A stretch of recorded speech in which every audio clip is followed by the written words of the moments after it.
Hello, everybody. Thank you for joining this session at Cartonize 2025. If you're coming from the last session, welcome back. Good to see you again. If this is your first session for today, a couple of housekeeping notes I need to go through. First, the session will be recorded and available on demand after we wrap up today.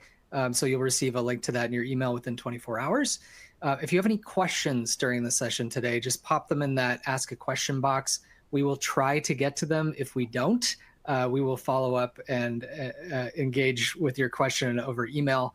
And afterwards, you can click the link to join the session that's happening right after this.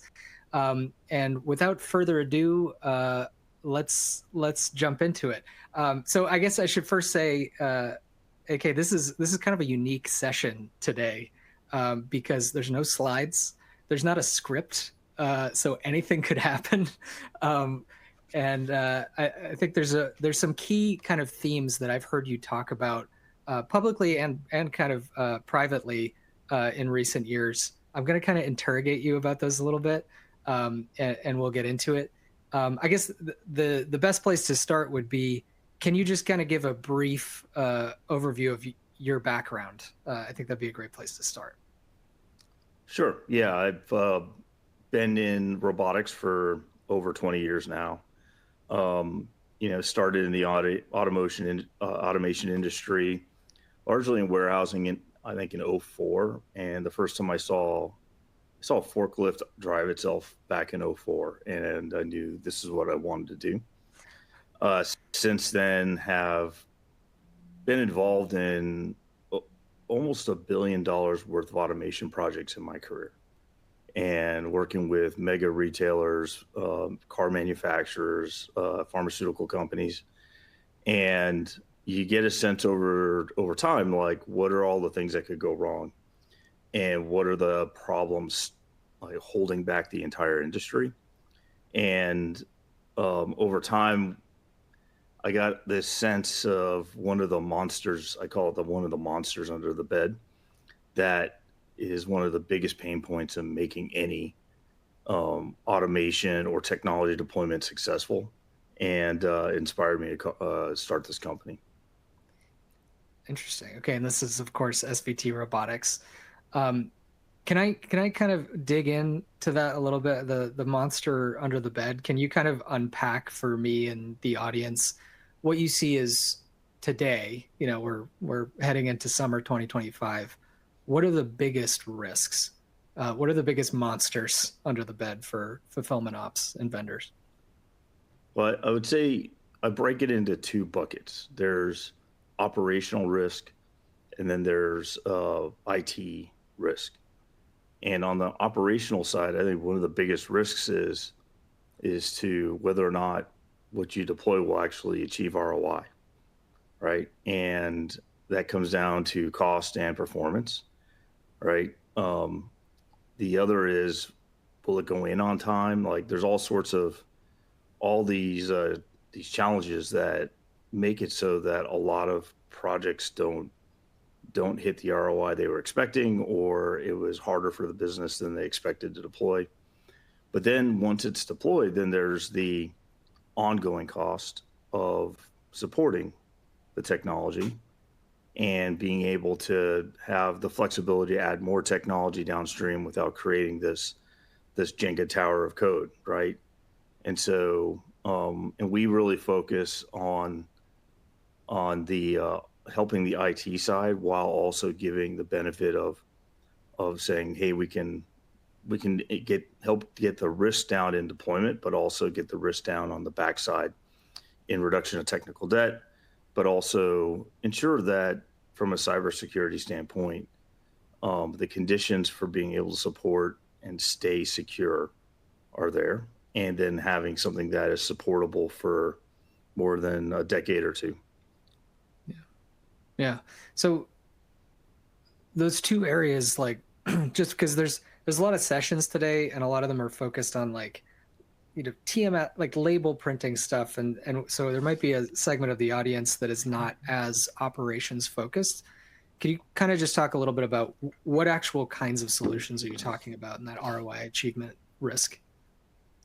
Yeah, I think, um, one of the biggest places where you can achieve savings is in picking. Um, that has been one of the biggest targets over the past decade, I think, is to automate picking, whether it be with bots like Locust Solutions or Six River type technology, or goods to person picking, where rather than you going to where the goods are, the goods come to you. So things like AutoStore, Exotech, shuttle solutions, these types of technologies. But there's also this fixing this picking area, but immediately creating downstream problems because everything you pick, you have to pack, and everything you pack has to get cartonized and then shipped out and the like. So like you may make efficiency here, but then you realize you're choking your system down. All that extra volume is hitting a wall downstream, It's like right? whack-a-mole. So it's like whack-a-mole. And Yeah. so, and the thing is, it's really hard to predict what the next bottleneck will be. It's super hard. Um, and not to mention, like, even if you do all the data analysis in the world, even if you got that answer right, your business could change in the time frame from the time this project starts to the time you're live. And then suddenly the answer needs to be different. And for that reason, you have to have the ability to be flexible. You have to have technical flexibility and operational flexibility. And, we believe in, our focus has always been create technical architectures that allows us to say, yes, you can go do that. Yes, you can add that technology. Yes, you can do this without a 3-year project and getting 6 systems to upgrade, right? Right. And so, and this is just, it's going to happen. These things Right. will happen. It's not a question of if, it's a question of when. And if you do not have, if you build this thing out so rigidly that you can't add anything downstream and it had to have been baked in the original plan, well, then you've essentially created a situation where you have fossilized your operation, where it just can't change. And then that is a massive downstream risk because now your business can't absorb changes.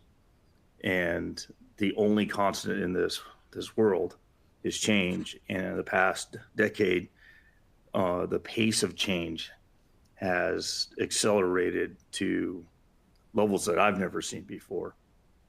And I'm sure your customers probably feel the same way. Yeah. Yeah. So to me, I mean, as we've started to get more exposure to kind of big, like juicy automation implementations, the risk, is kind of shared between vendor and buyer, especially at, the champion at these companies. And I think, seeing that over and over again, I was like, I get it now why they call it a partnership, because you're kind of in it together. Yeah. If it goes sideways for the vendor, that's like a reputational hit. If it goes sideways for the champion, that could be like a major career problem. And so minimizing risk to the extent that you can for the ROI alone, that makes sense to me.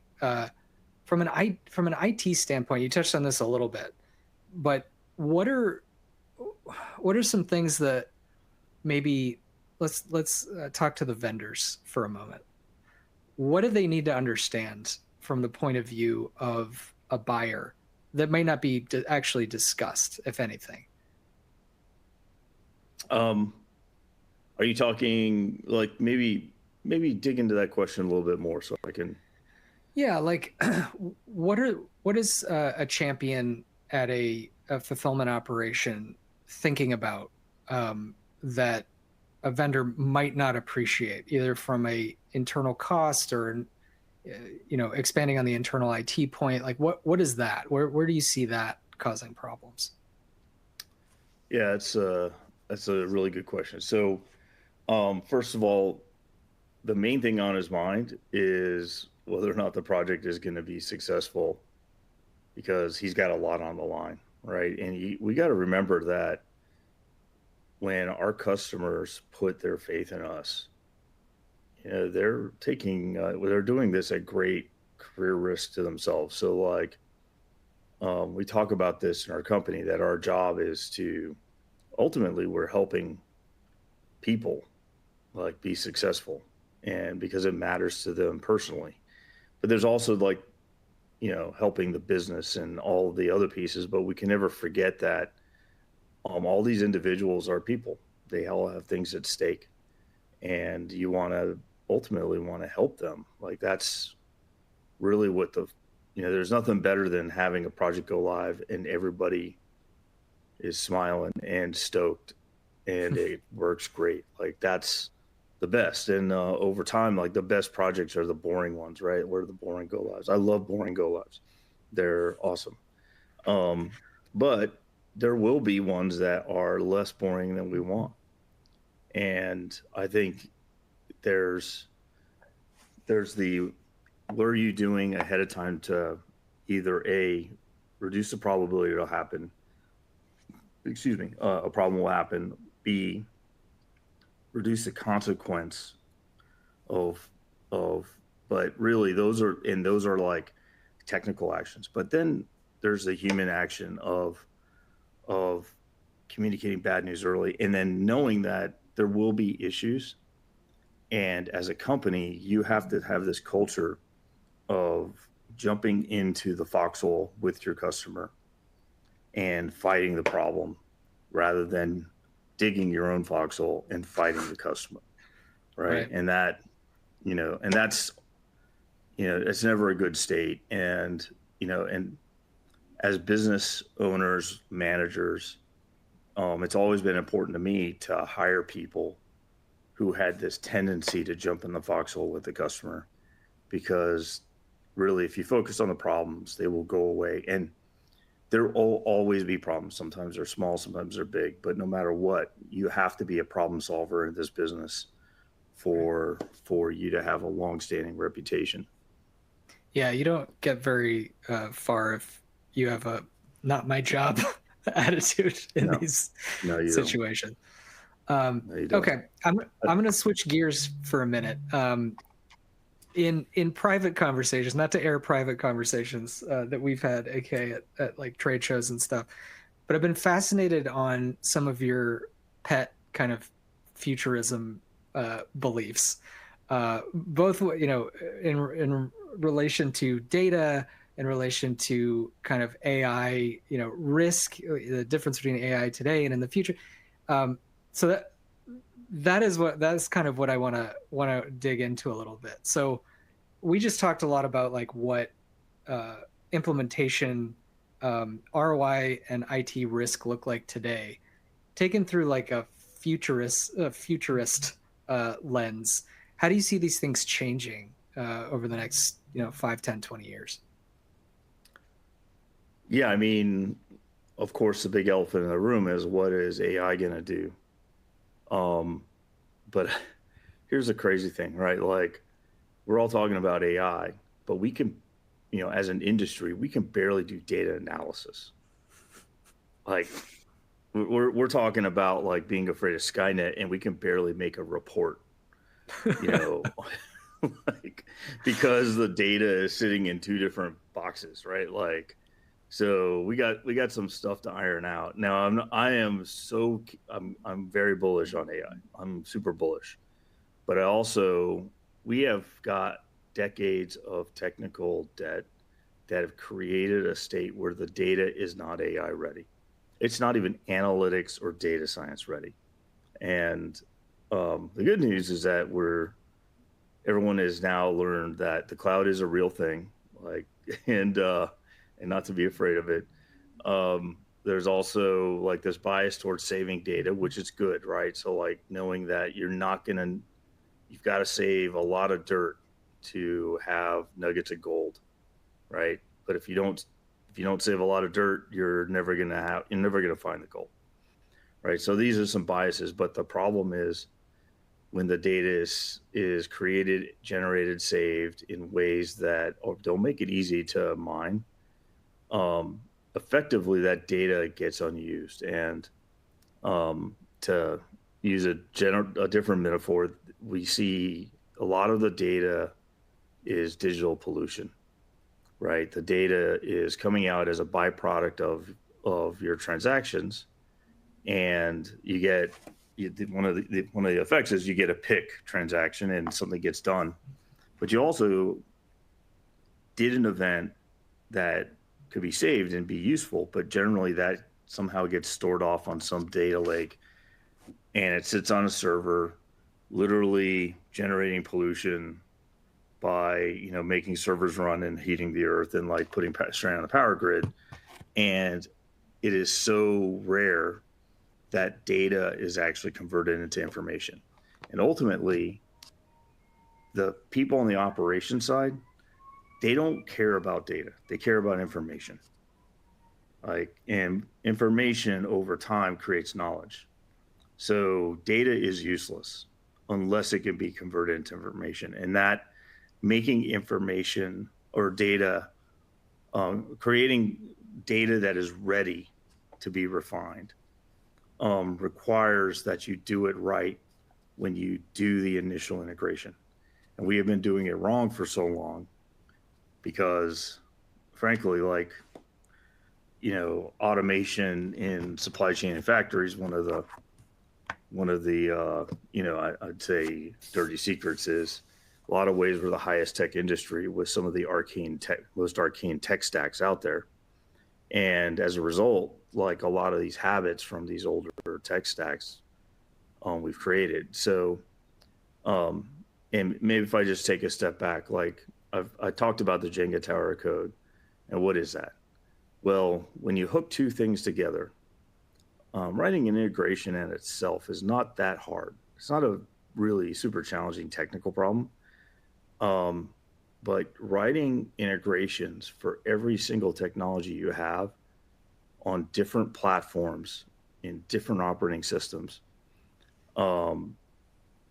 like in a hybrid cloud on-prem approach, like making that easy and free of cyber vulnerability and such, that's really hard. Like it's harder than I thought it would be, to be honest with you, when I started the company. And so there's unless you have done it, it's hard to get a respect for the problem statement. And so what ends up happening is if you go into it and you say, I'm going to hook these two things together, I'm just going to write some code, bang, bang, bang.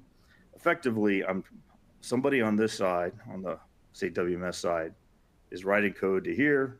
You're going to write code to here. You're essentially making a pipe. And these two pipes are connected to each other. But these pipes are not clear tubing. They are black pipes.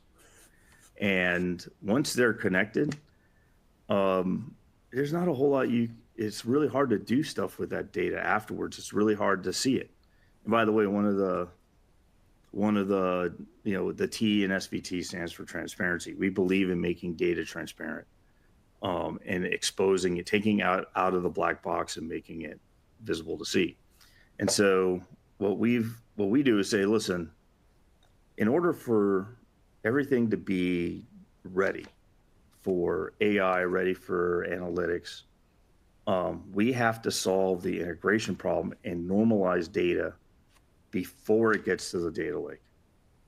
And we get two byproducts. Number one, it gets way easier for everyone to connect to each other, right? You have much more repeatability, but then also you can actually harvest the data with much less effort. And that's another huge thing. And then on top of that, the data you get is much more detailed.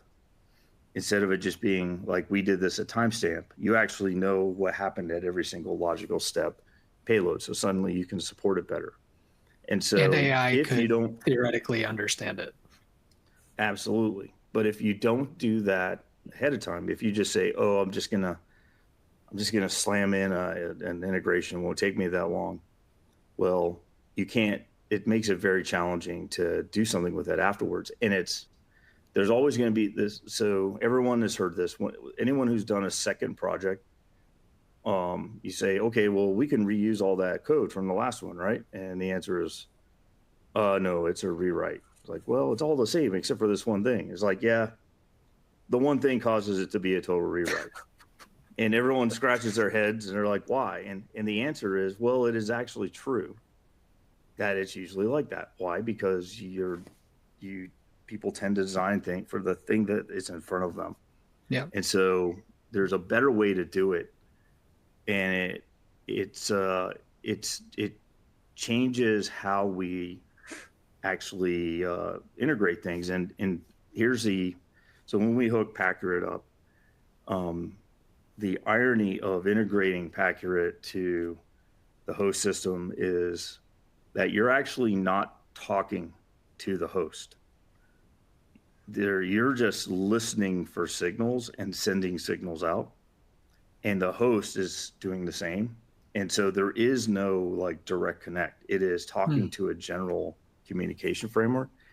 And this means that other technologies can then subscribe to that data set and use it without ever talking to each other. So that means also that Paccurate, you can hook in, and if the data set that you need is already being published already, then there is no integration. You're just picking up the data and then executing. So as the network of technologies happen, get put together, then like more and more the data can be reused. And if you think about like an order from ecom, the amount of information just in ecom order enables you to pick things, enables you to print labels, generate manifests, determine box size.